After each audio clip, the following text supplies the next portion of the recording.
pagi Bapak Ibu, Oma Opa, dan saudara-saudari terkasih dalam Kristus. Kembali lagi bersama saya Feli Christine dan Oma Tulus dalam acara Oke hari ini, Orang Kudus hari ini, edisi 8 Agustus 2022. Selamat pagi Oma. Selamat pagi. Apa kabar hari ini? Baik. Baik ya, puji Tuhan. Nah Oma, sebelumnya Feli ingin mengucapkan terima kasih karena Oma telah bersedia hadir di sesi Oke hari ini. Dan pada kesempatan kali ini kita akan berbincang-bincang mengenai salah satu orang kudus, yaitu Santo Dominikus, Oma. Iya. Nah Feli sendiri baru pertama kali mendengarkan Santo Dominikus, jadi mungkin Oma boleh sedikit menjelaskan siapa sih sosok dari Santo Dominikus ini, Oma? Baik, terima kasih atas kesempatannya. Jadi Santo Dominikus ini hidup pada abad ke-12. Iya. Nah, dia lahir pada tanggal 8 Agustus 1170 di Caleruega ya, di Spanyol. Bagian dari kerajaan Kastil yang adalah cikal bakal kerajaan Spanyol kemudiannya. Dalam sebuah keluarga bangsawan, bangsawan Katolik yang saleh dan taat pada gereja. Ayahnya Don Felix Nunes de Guzman dan ibunya adalah seorang beata juga, Joana dari Azza. Kedua kakaknya Manes dan Antonio juga membaktikan hidupnya bagi Tuhan sebagai imam gereja Katolik. Kakaknya Manes de Guzman di kemudian hari juga diangkat sebagai beato karena kesucian hidupnya dan pengabdiannya yang tulus kepada Tuhan dan gereja. Dua orang keponakannya pun menjadi imam dari ordo religius yang dibentuknya, yaitu Ordo Dominikan. Ya. Dominikus diberi nama oleh ibunya sebagai ungkapan syukur atas terkabulnya doanya kepada Santo Dominikus dari Silo. Karena pada itu dia berdoa supaya mendapat seorang putra yang saleh, yang taat kepada Tuhan. Masa kecil dan mudanya dijalani dengan kesucian dan semangat belajar yang tinggi. Berarti memang satu keluarga dan bukan hanya keluarga inti tapi juga keponakan. Sebab itu juga merupakan seorang Katolik yang saleh ya Oma ya. Dari dulu memang udah rajin ke gereja walaupun mereka seorang bangsawan ya Oma ya. Iya. Oke. Nah, lanjut sedikit Oma, bagaimana sih sedikit pendidikan Santo Dominikus sendiri? Pendidikannya awalnya ditangani oleh pamannya langsung, yang adalah seorang imam juga. Oh, imam juga ya. Berarti aktif di gereja juga ya? Iya, dia di Gumiel di Isan. Tapi pada masa itu adalah hal yang biasa terjadi. Jadi keluarga bangsawan menitipkan anaknya pada tokoh gereja, pendidikannya. Kemudian di sana dia tidak hanya belajar membaca dan menulis, tapi juga mengenal Tuhan lebih dalam dan liturgi gereja serta doa sehari-hari. Kemudian setelah itu Dominikus melanjutkan studinya ke seminari Valencia. Di kota universitas pertama di Spanyol. Universitas pertama di Spanyol ya, Oma. Wah, info yang menarik ya. Iya. Oke. Nah, selanjutnya nih Oma, itu kan kehidupan beliau tentang pendidikannya ya, lebih tepatnya Oma. Nah, ketika Santo Dominikus itu sudah terjun ke menjadi imam ya, itu bagaimana sih Oma kehidupannya? Oh ya, jadi dia setelah menyelesaikan pendidikannya di Valencia, ia menjadi kanon reguler di Katedral Osma. Ya. Kanon reguler itu adalah seorang imam projo yang hidupnya mengikuti sebuah reguler atau peraturan hidup membiara sebagai layaknya seorang biarawan dengan ketat, ya, di bawah pimpinan seorang uskup. Nah, pada waktu itu adalah Uskup Diego de Acebo. Kemudian karya apostoliknya dimulai pada tahun 1203. Pada waktu itu Dominikus menemani Uskup Diego ke Denmark untuk suatu tugas diplomatik. Tugasnya apa itu, Oma? Iya, Jadi Raja Armenia, yaitu Raja Alfonso ke-9, mengatur putranya untuk menikah dengan putri dari keluarga Raja Denmark. Perjodohan ya, Iya, seperti itu ya, Ma. dengan Oke. tujuan mempererat hubungan politik ya antara kastil Spanyol, Denmark dan Prancis.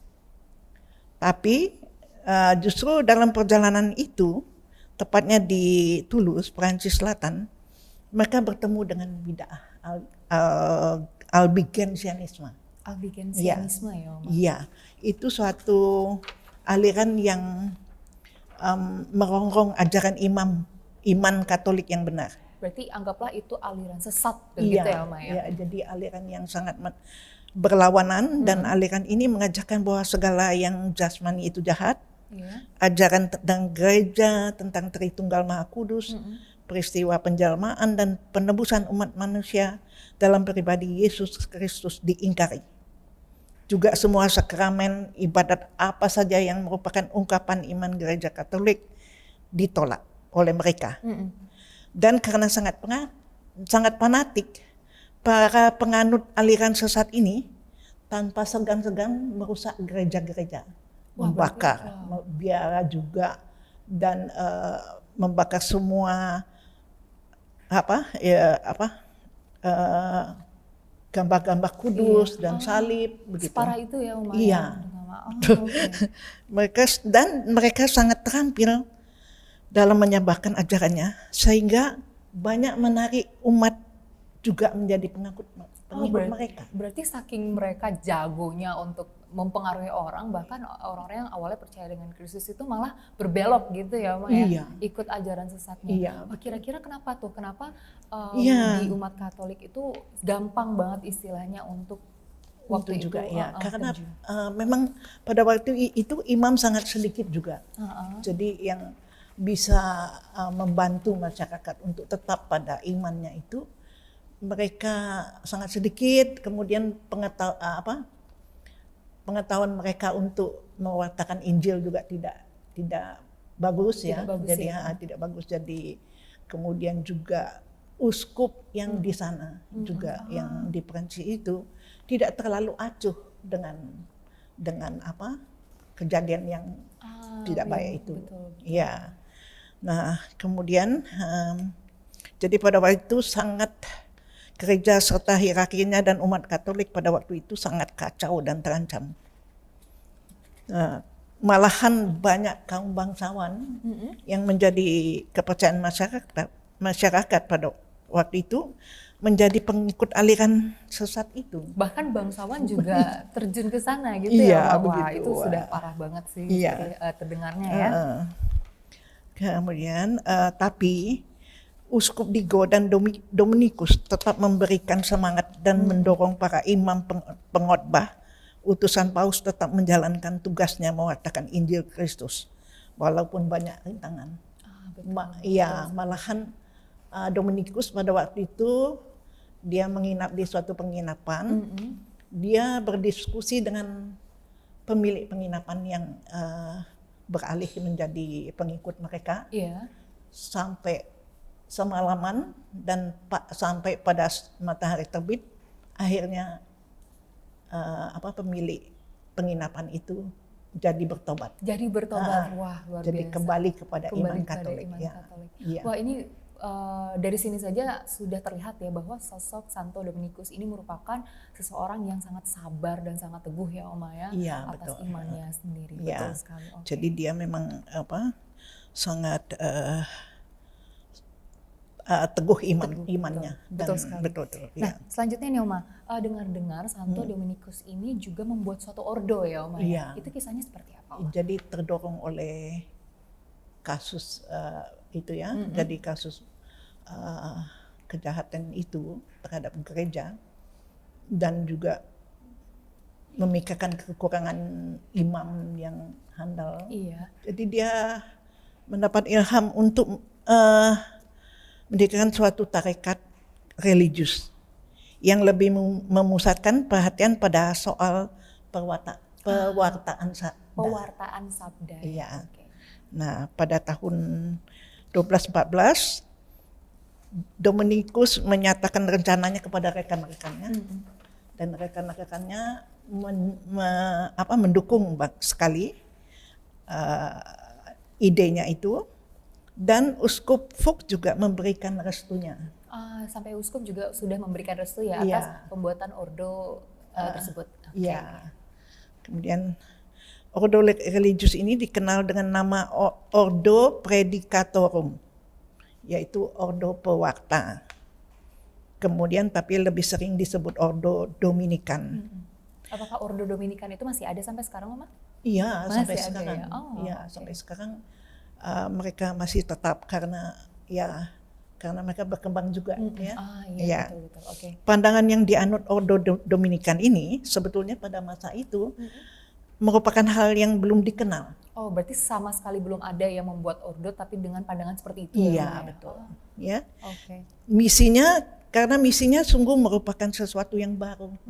Karena pada masa itu pewartaan Injil adalah tugas khusus para Hanya uskup. uskup? Iya. Jadi imam tidak mengetahui bagaimana caranya dan tidak terjun dalam pewartaan Injil biasanya. Oke, Mama. Tapi Dominikus bermaksud ingin memberikan gereja suatu ordo yang dapat menghasilkan para imam yang terpelajar, berbobot dan handal.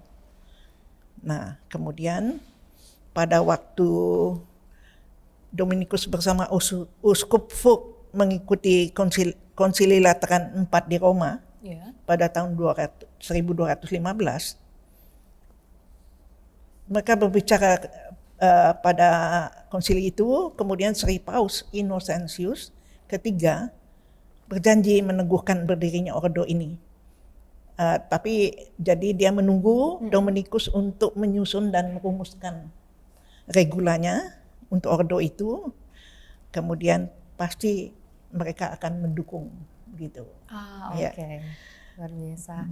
Selanjutnya Dominikus bersama rekannya menyusun konstitusi ordo mereka dan menerapkan regula Santo Agustinus untuk ordonya itu. Dan Uskup Fuchs mempercayakan juga gereja Santo Romanus di Toulouse kepada Dominikus. Di samping gereja itu, Dominikus mendirikan rumah biaranya yang pertama. Pada tanggal 22 Desember 1216, diresmikanlah Ordo Dominikan itu. Berarti memang Santo Dominikus ini pada saat itu tidak hanya berperan sebagai pembuat pendiri sebuah ordo, namun juga ia mendirikan sebuah ini ya Oma ya tadi biara juga betul sekali. Iya. Jadi kemudian untuk mempertegas ciri khas ordonya, Dominikus mengumpulkan para imamnya dan membicarakan hal-hal penting. Jadi misalnya pendidikan para imam Dominikan direncanakan ya, kegiatan pewartaan Injil dan kepemimpinan ordo, kemudian juga penghayatan kaul kemiskinan. Wah, luar biasa sekali ya Oma ya. Iya. Nah, itu kan beberapa karya-karyanya dari Santo Dominikus ya Oma ya. Nah, Vel ingin tahu Oma, kisah wafat dari beliau itu seperti apa sih? Oh ya, jadi wafatnya itu dia pada tahun 1221, 6 Agustus, dalam usia 51 tahun dia tutup usia. Masih cukup muda ya Oma? Iya, muda. Setelah menderita sakit keras. Dia meninggal di Basilika dari San Domenico, Polonia, Italia. Dan dimakamkan juga di sana. Di sana juga. Iya. Kesucian Dominikus ini sungguh luar biasa. Betul. Iya, ia seorang pendoa yang merasakan benar makna kehadiran Allah. Ia biasa melakukan doa kontemplatif. Ia juga mendapat penglihatan pada waktu itu. Bunda Maria menyuruh untuk berdoa rosario setiap hari. Iya, betul. Dan mengajak serta kepada semua orang untuk berdoa rosario. Berarti memang kebiasaan doa rosario itu salah satunya dari Santo Dominikus ini ya Oma ya, yang sampai sekarang ya. Ya, dimulai pada saat itu. Iya. Dia sudah, karena pada saat itu dia sudah merasa pesimis sekali dengan perjuangannya melawan Aliran sesat aliran itu sesat ya. ini. Betul. Jadi waktu itu Bunda Maria bilang, kamu harus berdoa Rosario tiap hari. Tiap hari, betul. Baru akhirnya berhasil ya, Oma Dan ya. akhirnya berhasil, ya, mengalahkan bidah berbahaya itu. Gitu. Jadi betul-betul sebetulnya memang suatu hal yang patut kita Contoh contoh kita pikirkan, kita renungkan. betul. Ya. Tentang dirinya, rekannya berkata, ia terus berbicara dengan Tuhan dan tentang Tuhan. Siang hari ia bekerja bagi sesamanya dan malam hari ia berkontak dengan Tuhan. Sesaat sebelum dia meninggal, dia berpesan, tetaplah teguh dalam cinta kasih dan kerendahan hati, dan jangan tinggalkan kemiskinan. Sungguh kata-kata yang indah ya, Iya, Oma, bagus sekali, tapi sulit dilakukan. Betul sekali, sangat sulit dilakukan. Karena kadang-kadang kita kepingin yang mewah-mewah ya. Betul.